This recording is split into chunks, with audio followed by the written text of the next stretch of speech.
Muy buenas noches con todos y me siento muy complacido. Esta es mi casa universitaria y siempre privilegiado para aportar algunas ideas.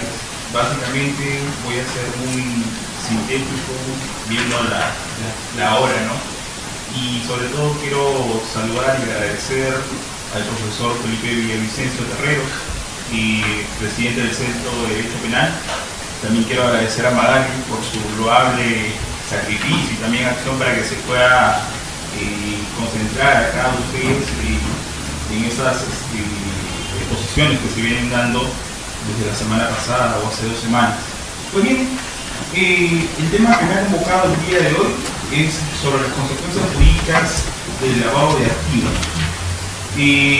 La regulación exacta a la que me voy a ceñir, básicamente por la problemática que existe o por la que he podido deducir, es básicamente los artículos del 1 hasta el número 6, pero tendientes al decreto legislativo 1106 o 1106 del 18 de abril del año 2012, ¿no? Que fue modificado por el decreto legislativo 1249. Pues bien, quiero empezar señalando de que el lavado de activos como delito complejo, como delito proceso, se viene de repente accionando, se viene dando de una manera continua, y vemos los casos en los que de repente somos testigos por las noticias o por las mismas investigaciones que se vienen dando, ¿no? Este delito este delito como acto, como procedimiento, da una apariencia de legitimidad 765 en el año 2002, es decir, convirtiéndose en una ley externa o lo que se conoce como una ley penal en blanco. Posteriormente, el tratamiento que ha recibido el lavado de activos en nuestro país desde el año 91 al año 2002 se debe básicamente a los convenios internacionales. Háblese del convenio o la Convención de Viena, donde se han tomado algunos presupuestos para poder conformar o para poder describirlos típicamente y señalarlos en el decreto legislativo 1106. Luego también tenemos la Convención de Palermo, la Convención de Mérida del año 2003 y las 40 recomendaciones del GAFI, ¿no? Del Grupo de Acción Financiera Internacional.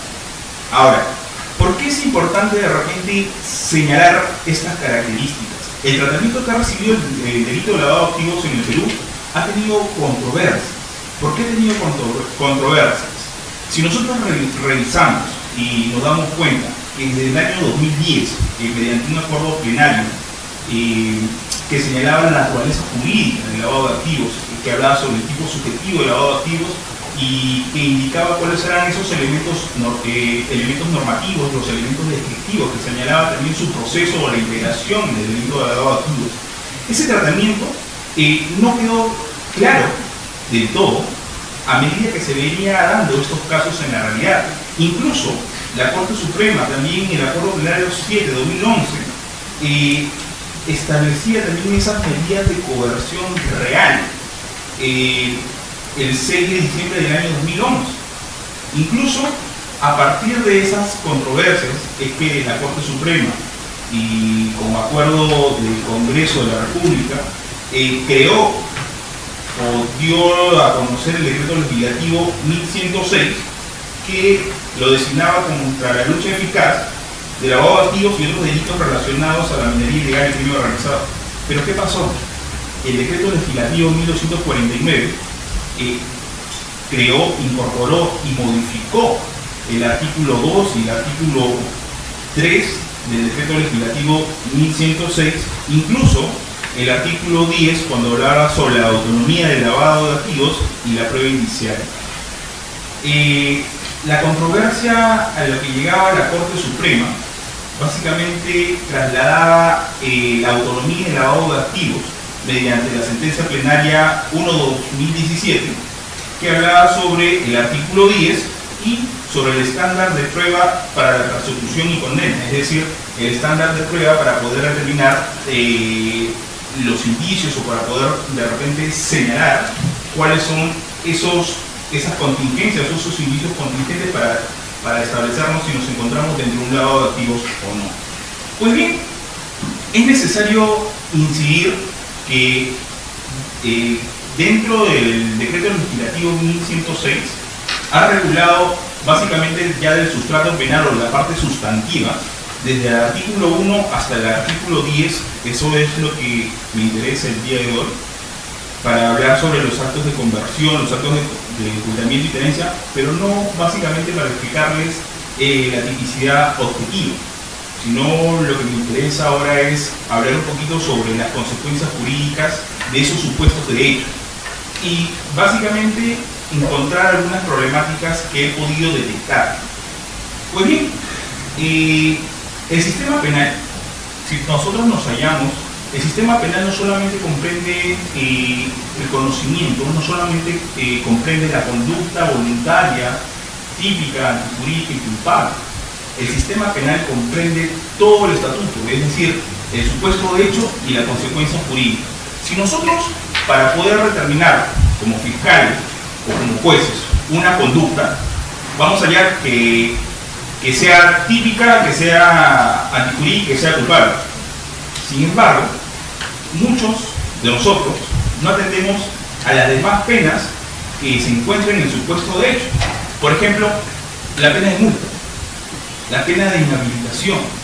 Si ustedes se dan cuenta, cuando revisan algunas carpetas fiscales, no encontramos de repente alguna motivación por parte de la fiscalía o por parte del juez, porque siempre creen que la prueba reina o la pena reina es la pena privativa de libertad. Pero déjenme decirle que en Colombia y ya en España se viene trabajando hace mucho tiempo los demás tipos de pena. Entonces, básicamente esta exposición está enfocada a las penas accesorias o a los demás tipos de penas en las que podría incidir tanto el Ministerio Público como el órgano jurisdiccional. Ahora, quiero también señalar que el lavado de activos, si bien es cierto, se encuentra en una ley externa, en el proyecto del Código Penal del 2017, de junio del 2017, han tratado de regular todas las normas penales en blanco, es decir, de los delitos aduaneros, del contrabando, han tratado de unificar incluso los delitos de lesa humanidad, han tratado de unificar. Dentro del proyecto del Código Penal del año de junio del 2017, el delito de lavado de activos se encuentra dentro de los delitos contra el orden económico y su regulación se encuentra desde el artículo 348 a 354. Lo que ha variado no es tanto la descripción típica del lavado de activos, lo que sí ha incrementado es sus penas en este proyecto. Pues bien, veamos. No sé si ustedes escucharon del caso Burgos, del alcalde de San Juan del Lurigancho, me parece.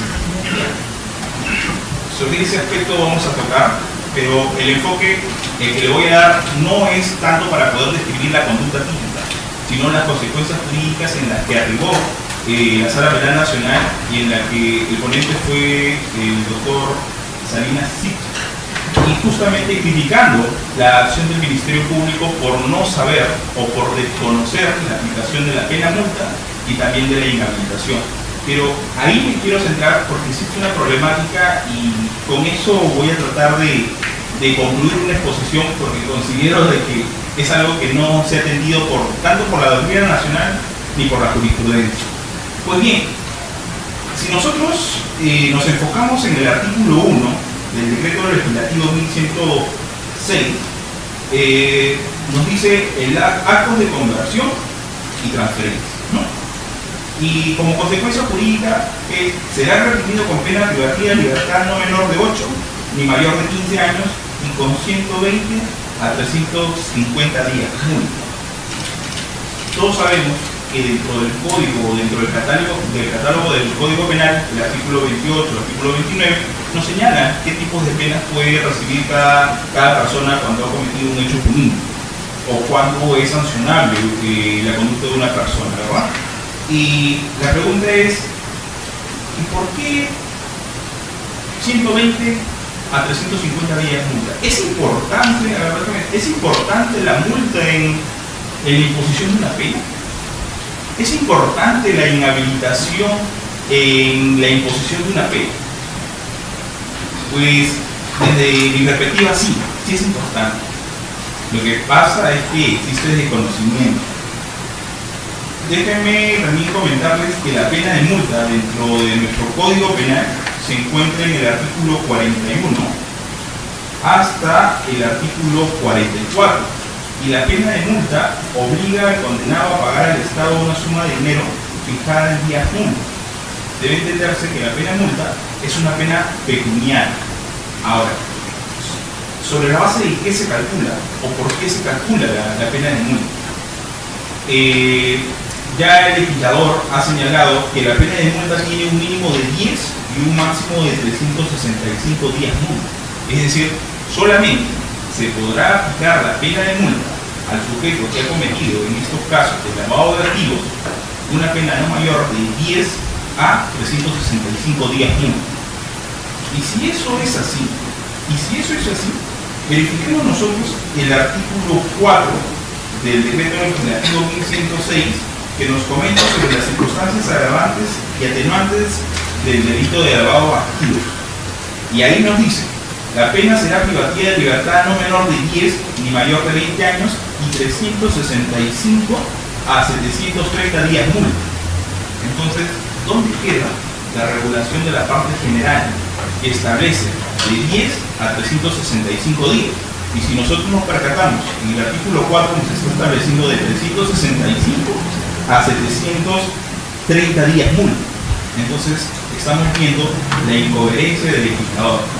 Pero ahora la pregunta es: ¿solamente hemos encontrado o hemos albergado esa problemática en el delito de lavado de activos en el decreto legislativo 1106?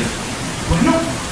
Si nosotros seguimos viendo, encontramos en el artículo 5, el artículo 6, la aplicación de penas conjuntas. ¿Qué se entiende por penas conjuntas? Donde está recogida la pena privativa de libertad, la pena de multa e inhabilitación. Hace poco salió una jurisprudencia vinculante de la Corte Suprema que nos comentaba sobre las penas conjuntas, es decir, donde su aplicación era simultánea. Y si a alguna persona se acogía a un beneficio procesal, háblese de conclusión anticipada, de juicio oral, esa reducción no solamente iba sobre la pena privativa de libertad, sino también se aplicaba sobre las demás penas accesorias. Entonces, básicamente, la relación es importante porque al momento de poder determinar la pena, la pregunta es: si después de la persona que concluye se rehabilita, después de que se le imponga la pena, se rehabilita, la pregunta es: ¿puede postular un cargo? Si supongamos que sea un funcionario público o un servidor público, ¿puede postular un cargo político? Es decir, si era un profesor que estaba vinculado a esas cosas, puede de repente, después de haber cumplido su pena privativa de libertad, puede enseñar en un colegio o algún otro profesional. Lo que pasa es que acá es importante delimitar esto debido a que se ven involucrados en este tipo de delitos o se ven investigados en este tipo de delitos alcaldes, funcionarios públicos, servidores públicos, ¿no? Incluso se vienen investigando a expresidentes, incluso a excongresistas. Lo que yo propongo y lo que nos cuestionamos es lo siguiente: si bien es cierto, eso pasa con un delito de lavado de activos, que es un delito proceso, que es un delito complejo, la cuestión es la siguiente: ¿qué pasa, por ejemplo, si una persona es un funcionario público y comete un delito de peculado? Se le impone pena privativa de libertad, se le impone días multa y también se le impone inhabilitación. La persona va a prisión. La persona a que se le ha impuesto esa pena va a cumplir ese conjunto de penas en prisión. La pregunta es: ¿qué función tiene la inhabilitación en un centro penitenciario? Es decir, no es consustancial el hecho de que yo cometa un delito y sé que dentro, como soy alcalde, no voy a poder dirigir a nadie estando en prisión. Entonces la pregunta es: ¿tiene alguna finalidad? ¿Tiene algún propósito la pena de libertad? La multa sí, porque la voy a tener que pagar de acuerdo a las ganancias patrimoniales que asuma o que tenga el imputado. Pero la pregunta es, ¿y la inhabilitación? Si yo estoy privado de libertad, es lógico que no voy a poder dirigir una municipalidad. Por ejemplo, una persona que conduce en estado de ebriedad genera la muerte de una persona. Me inhabilitan también para poder conducir un vehículo porque es lógico, ¿no? Me imponen, en el caso de Riera, que en la Costa Verde, me parece que se quitó la vida de algunos jóvenes, le imponen pena privativa de libertad en primera instancia, creo que le han impuesto 7 años, lo inhabilitan para conducir y también le imponen una reparación civil, le ponen, me parece que ese delito también tiene pena multa. La pregunta es, la pena multa la va a tener que pagar hacia el Estado, la reparación civil hacia las víctimas y la pena privativa de libertad la va a estar cumpliendo. Y la pregunta es, la inhabilitación, es lógico que no voy a poder conducir un vehículo en prisión, ¿no? Es lógico que me hagan. Entonces la pregunta es, ¿tiene algún sentido la inhabilitación dentro de prisión? Veamos el caso del lavado de activos. Un alcalde, un funcionario, servidor público que está vinculado con la administración, se le impone una pena privativa de libertad o se le incluye dentro de los actos de conversión y transferencia o tal vez de repente de ocultamiento y tenencia, o en el caso de la omisión de las comunicaciones, operaciones o transacciones sospechosas, o se rehúsa o retarda o falsifica el suministro de información, y ahí viene incorporado no solamente pena privativa de libertad, sino también pena de multa y sino también inhabilitación. La unidad de inteligencia financiera ya está detectando este tipo de casos. Pero la pregunta a la que me suscita esta exposición es, ¿qué hacemos con estas consecuencias jurídicas en las que existe desconocimiento? La pregunta también en la que me iba a basar hace un momento era, ¿el fiscal solamente debe acusar respecto a la pena privativa de libertad? Yo considero, y ha sido base también de exposiciones y también sobre algunos artículos que he podido publicar, en el caso, por ejemplo, del alcalde Burgos, de San Juan del Lurigancho, ese sujeto, recuerdo la sentencia, cobraba un alrededor de 9.000 soles mensuales. Tengo entendido que también otros alcaldes en otras municipalidades no ganan menos. Entonces la pregunta era, ¿por qué se le fijó una pena de multa tan baja?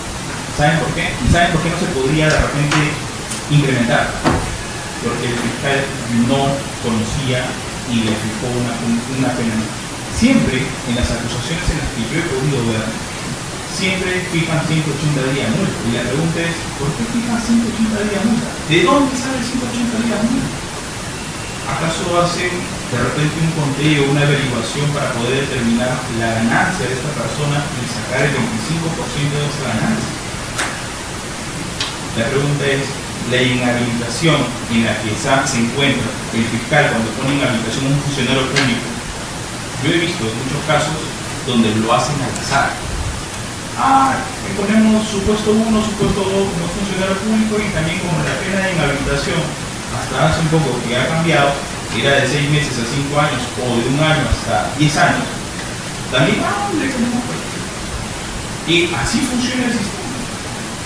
Lo que yo propongo y lo que me he cuestionado es de que no sería posible seguir punibilizando, seguir creando tipos penales sin ir en acuerdo con una intervención delictiva previa.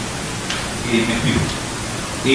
Yo considero que es dentro de los supuestos de la multa e inhabilitación una manera de solucionar casos. La pena privativa de libertad no es la solución a los problemas. Si bien es cierto, saca al peligroso de la sociedad que está perjudicando y lo encierra, yo sugiero, como se está manejando en España y como en Colombia, algunas penas en los casos de los hackers, de los acosadores sexuales por internet. no es que los pongan en prisión, sino como estas personas son especializadas en manejar hackers, como bloquear de repente centros de seguridad, como pasó en Estados Unidos. Un chico de 17 años rompió todas las seguridades informáticas que manejaba el Pentágono. ¿Y qué hicieron con él? ¿Acaso le dieron la silla eléctrica o una inyección letal? No. Lo inhabilitaron para que pueda entrar a una máquina. Incluso hasta ahora sé que eso pasó hace 6 años. Al chico lo han jalado al Pentágono para que explique cómo pudo hacer eso, ¿no? Porque personas ya especialistas en el tema no han podido de repente ingresar a ese tipo de protecciones que manejaba el Pentágono. Pues bien, en España también hay un control de ciberseguridad que actualmente se está manejando y que viene también estudiado por el doctor Díez Ripollés, profesor de Málaga. Incluso señala de que una manera para poder proteger o para poder intervenir dentro del sujeto que infringe es mediante penas invisibles o penas accesorias. ¿Y qué se entiende por penas invisibles o penas accesorias? No la pena principal, no la pena privativa de libertad, sino la inhabilitación y la multa. Entonces, nosotros en el Código Penal actual y su antecesor, que fue el Código de 1924, regulaba estas penas. Pero acá está el detalle. No he explicado la doctrina ni la jurisprudencia por qué se evitó penas posteriores.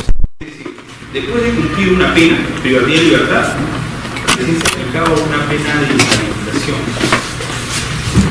Incluso si nosotros nos fijamos en el decreto ley, la ley antiterrorista, nos vamos a poder fijar de que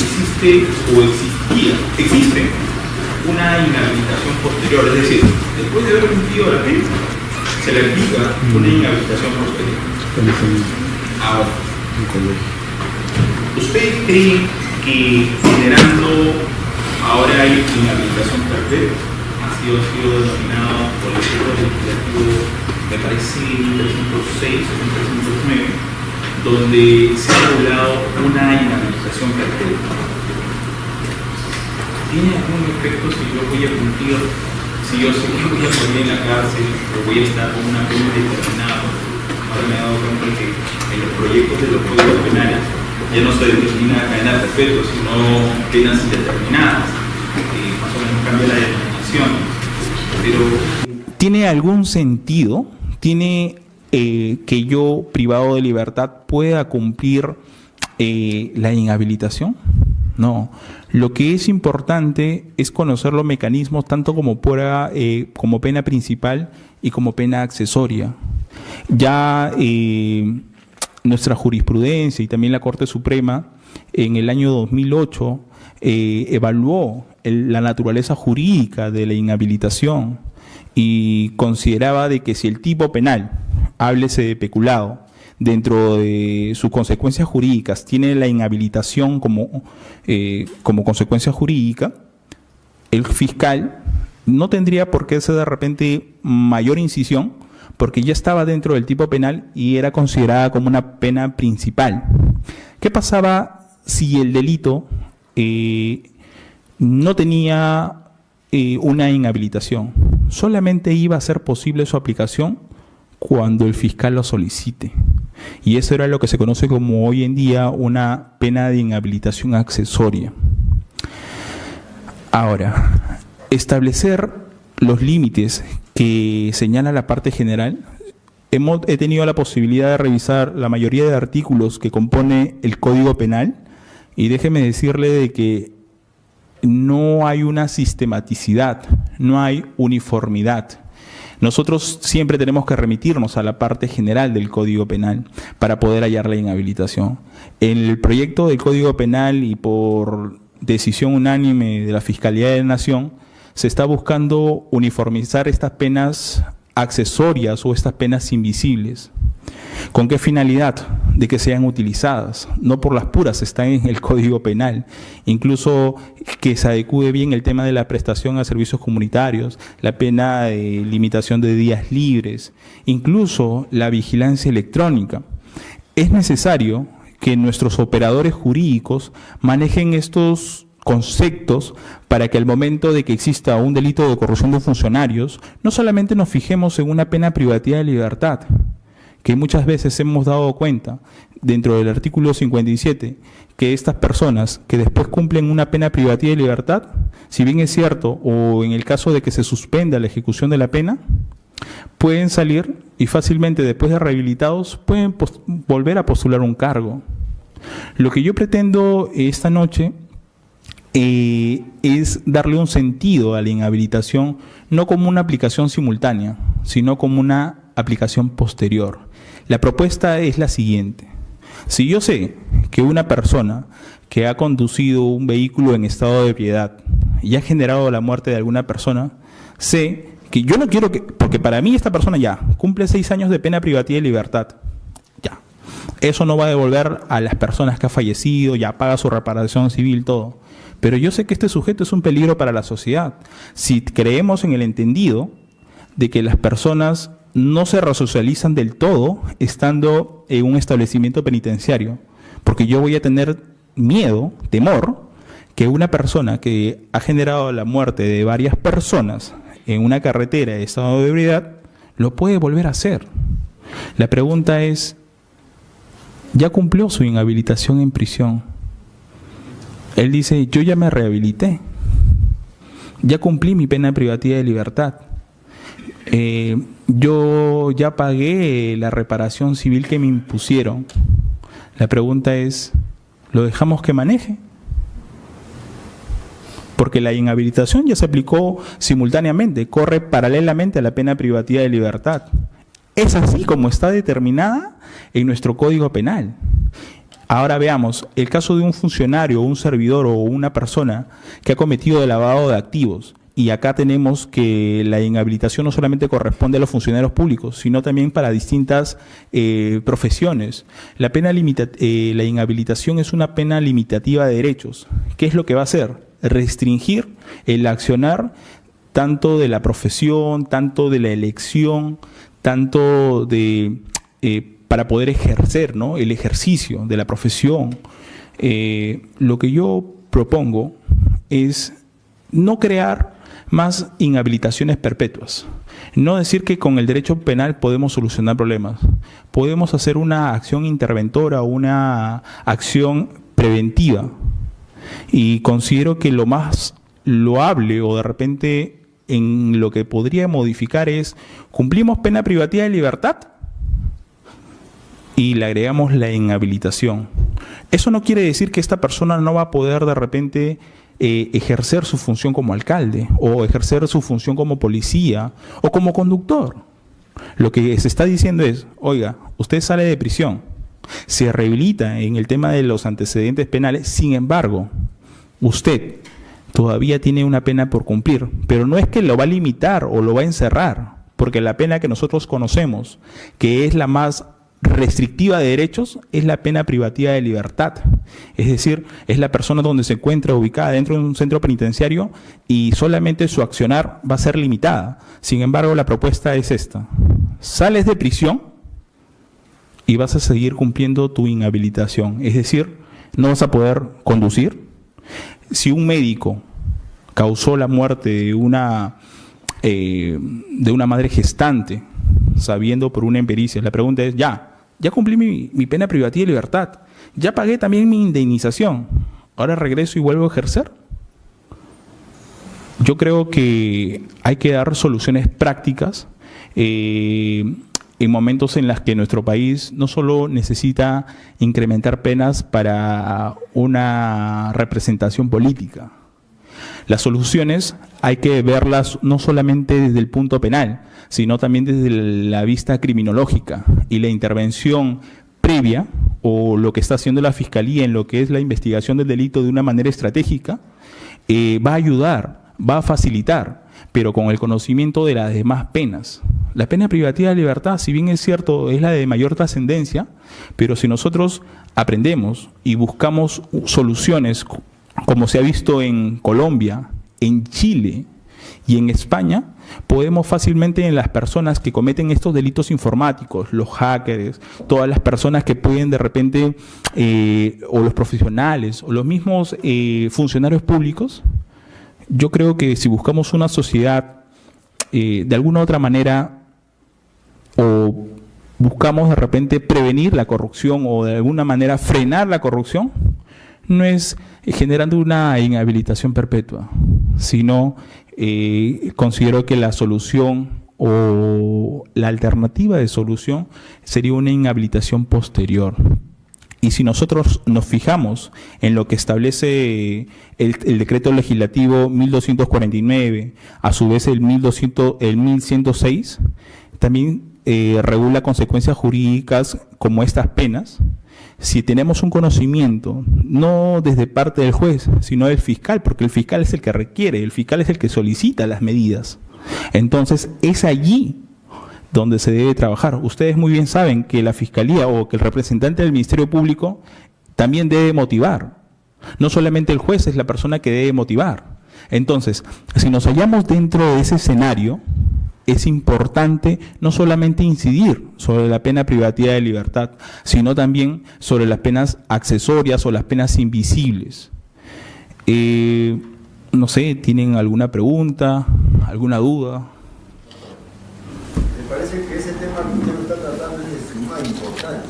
Todos los operadores de justicia deberían de, digamos, efectuarse porque está dentro de la normativa, no puede obligarse. O sea, el operador el operador tiene que ser consciente de que cuando, digamos, cuando se comete un delito es cuando hay un equilibrio emocional de la persona. Y bajo esas premisas, yo pienso que eso puede suceder en cualquier momento, le puede pasar a un médico, a un arquitecto, a un ingeniero, ¿no?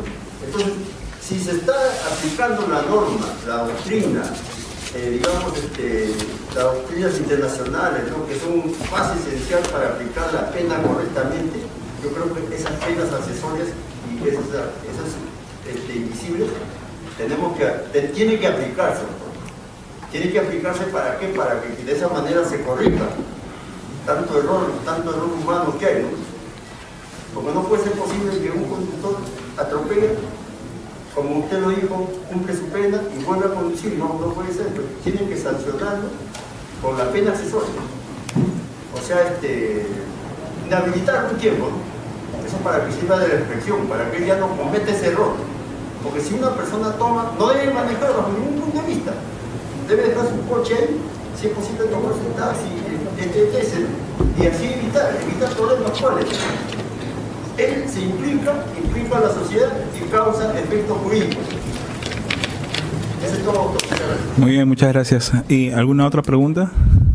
Sí, dígame. De la revisión del Código Civil y del Código Penal, no encuentro la parte donde dice que la pena de inhabilitación o penas accesorias se cumplan paralelamente, ¿no?, con la pena de libertad. No lo dice el Código Civil, en ninguna parte lo dice así. ¿Tiene el código ahí? Sí, lo está revisando. El artículo 36. ¿El artículo 36 lo está revisando también? No me refiero a las circunstancias, sino la parte de la premisa dice donde se deben aplicar simultáneamente. Sí. Inhabilitación. Habla de todas las antigüedades, suspensiones. No encuentro eso. Y si fuera así, pues no lo encuentro, estoy buscando yo. Sí, sí. Yo más creo que es un tema de uso o mal uso y mala costumbre de los jueces en las sentencias. Porque claramente dice el código que es autónoma. Y si es autónoma y es accesoria, la sentencia tiene que ser así de clara, ¿no? Autónoma, o sea, sentencio la condena, supresión de libertad, y si es autónoma la otra, pues determino a partir de cuándo se debe cumplir esa pena. Yo creo que es un mal uso y una mala costumbre de los jueces más que del código. Entonces mi pregunta es, ¿o es que estamos entendiendo bien el código, los que impartimos justicia, ¿O es que necesita un cambio para poquito, de 4 años de nido? Porque acá me parece eso, más que cambio, me parece una mala concepción de lo que imparten aquí. Muchas gracias. Lo que pasa es de que tanto el Código del 91, en la parte de la exposición de motivos, cuando habla, cuando nos comenta, cuando describe sobre penas, señala de que existe una aplicación simultánea, es decir, van a correr paralelamente. El Código Penal de 1924, también en la exposición de motivos, y básicamente en el artículo 31, hablaba sobre penas de inhabilitación o accesorias posterior. Entonces, no es que el juez y señale, porque también existe la rehabilitación automática, no es que el juez señale y diga, ya, usted cumple su pena privativa de libertad y después me cumple la inhabilitación. No funciona así. Si bien es cierto, él puede imponer medidas de aseguramiento, puede poner medidas en las personas que de repente se suspende la ejecución de la pena porque se encuentra en el Código Penal y están taxativas.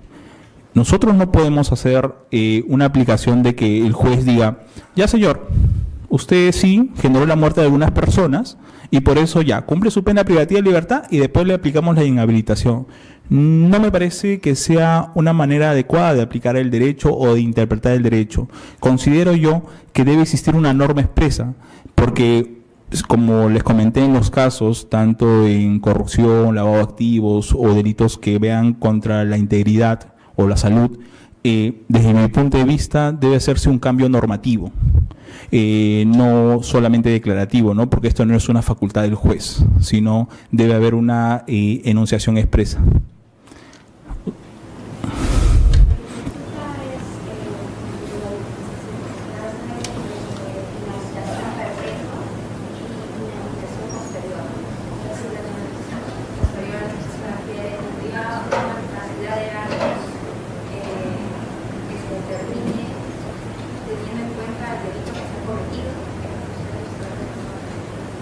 Sí, muy buena pregunta, muchas gracias. Sí, definitivamente la inhabilitación perpetua, la que está regulada, me parece que es el decreto legislativo 1309, que hasta, la verdad que no recuerdo porque hace poco también escribí un artículo sobre inhabilitación perpetua. Lo que yo propongo es una inhabilitación posterior, pero que esté fijada de acuerdo al hecho cometido, desde un principio de proporcionalidad de las penas. También hay un principio de humanidad de las penas, donde nosotros podemos restringir, porque si nosotros aplicamos una inhabilitación perpetua o una inhabilitación posterior que sea perpetua, no tiene sentido. Considero de que dentro de nuestra Constitución, en el artículo 139, inciso 22, si nos fijamos que la connotación de un delito puede hacerse desde bienes jurídicos constitucionales, nos vamos a adecuar desde un principio de resocialización. Entonces, yo considero que el sistema penal no está para destruir a las personas. El sistema penal lo que busca es una segunda oportunidad, pero frenando conductas que son peligrosas. Entonces, es necesario fijar parámetros punitivos, pero parámetros punitivos que estén acorde con los principios constitucionales del derecho penal. Y un principio constitucional que de repente es de raigambre, el principio de legalidad y también el principio de proporcionalidad de las penas, hace viable que una inhabilitación posterior tenga límites, pero que tenga límites por el propio hecho, no porque sea la mera idea del legislador. Ustedes muy bien saben que para dosificar la pena o para poder determinar judicialmente la pena, el juez no lo hace a su simple arbitrio. Existe el sistema de tercios, muy criticado. Sin embargo, ese sistema de tercio tiene que estar también con parámetros o con principios constitucionales penales, incluso las penas accesorias. Por eso es importante manejar criterios de ponderación, manejar criterios de proporcionalidad y de razonabilidad de la pena. Buenas noches. La propuesta que usted está señalando parece interesante, pero ¿qué sucede cuando si colocamos una pena ya sea accesoria, el tema de inhabilitación legal, esto posterior a la pena privativa que ya cumplió? Sí. ¿Cuál sería la consecuencia jurídica de que la pena accesoria no la impunta? O sea, ¿cuál va a ser el mecanismo de control? Porque cuando es una privativa o es y la damos por suspendida, ahí se dan las reglas de conducta. Entonces nosotros podemos variar, si es suspendida, no cumplís en pagar la reparación civil, no pagaste por otras reglas de conducta que dispuso el juez, entonces pedimos una revocatoria o una amonestación. Pero en el caso de que usted está hablando de que se va a cumplir, digamos, la pena privativa, y la segunda pena que viene, ¿cuál va a ser el control? Ya. Lo que pasa es que la propuesta que hago, desde mi punto de vista, sería viable, pero no desde el enfoque solamente penal. Como señalaba en la exposición, el enfoque también tiene que darse un enfoque criminológico, y para poder ver el tema del incumplimiento de este tipo de pena posterior, también tiene que hacerse un aspecto político criminal. Por ejemplo, si nosotros vemos en el catálogo del artículo 36 del Código Penal, vemos que existen la privación del cargo, la privación de la función, la restricción de la ciudadanía, la restricción de derechos políticos, civiles, económicos. Incluso vemos también inhabilitar a la persona para poder tener un animal. Incluso también vemos lo que se conoce como penas de alejamiento, es decir, aquella persona que ha cometido un delito de violencia familiar tiene que el agresor alejarse de la víctima. Entonces, yo le pregunto ahora, y es algo que esta ley se creó, estas circunstancias se añadieron al artículo 36, no hubo, y hasta ahora, hasta la fecha, no hay un registro en el que se pueda estar llevando, o cómo se está llevando, cómo se está manejando estas penas de alejamiento. Incluso para ver esto de aquellas personas que violentaban animales, entonces tampoco no hay un control. Lo que en la propuesta que yo sugiero, yo considero de que para poder aplicar una inhabilitación posterior, efectivamente tienen que haber controles. Y esos controles no pueden estar de repente dirigidos a un ámbito solamente del juez. Los controles también tienen que verse desde el punto de vista de política criminal. Por ejemplo, si nosotros nos basamos en un funcionario público que ha cometido un delito, por lo menos dentro de la vista criminológica podemos hacer un registro. Ya hay registro de deudores de reparaciones civiles. Así podemos controlar. Incluso en España hay personas que cometen violación sexual y hay un registro de violadores sexuales. Es decir, sabemos como que el potencial, si ya salió en libertad, ya sabemos quién es el potencial sujeto que puede cometer otra violación sexual. Lo que de repente una manera de buscar una intervención o un control es haciendo un registro. O evitando de repente a aquella persona que ha cometido un delito de corrupción de funcionarios o un delito funcionarial, imponer un registro o señalar un registro, o como existen ahora las malas prácticas de los abogados, también aparece en un registro. Tú puedes poner los datos y te sale, ¿no? Esta persona de repente, no sé, ha cometido un delito por esto, y no es aconsejable de repente contratarlo, o está vinculado por eso. Entonces yo considero que para poder imponer una pena limitativa de derechos como es la inhabilitación, tienen que haber controles, y efectivamente eso no debe escapar solamente de una aplicación posterior, sino también de controles desde la política criminal. Muchas gracias.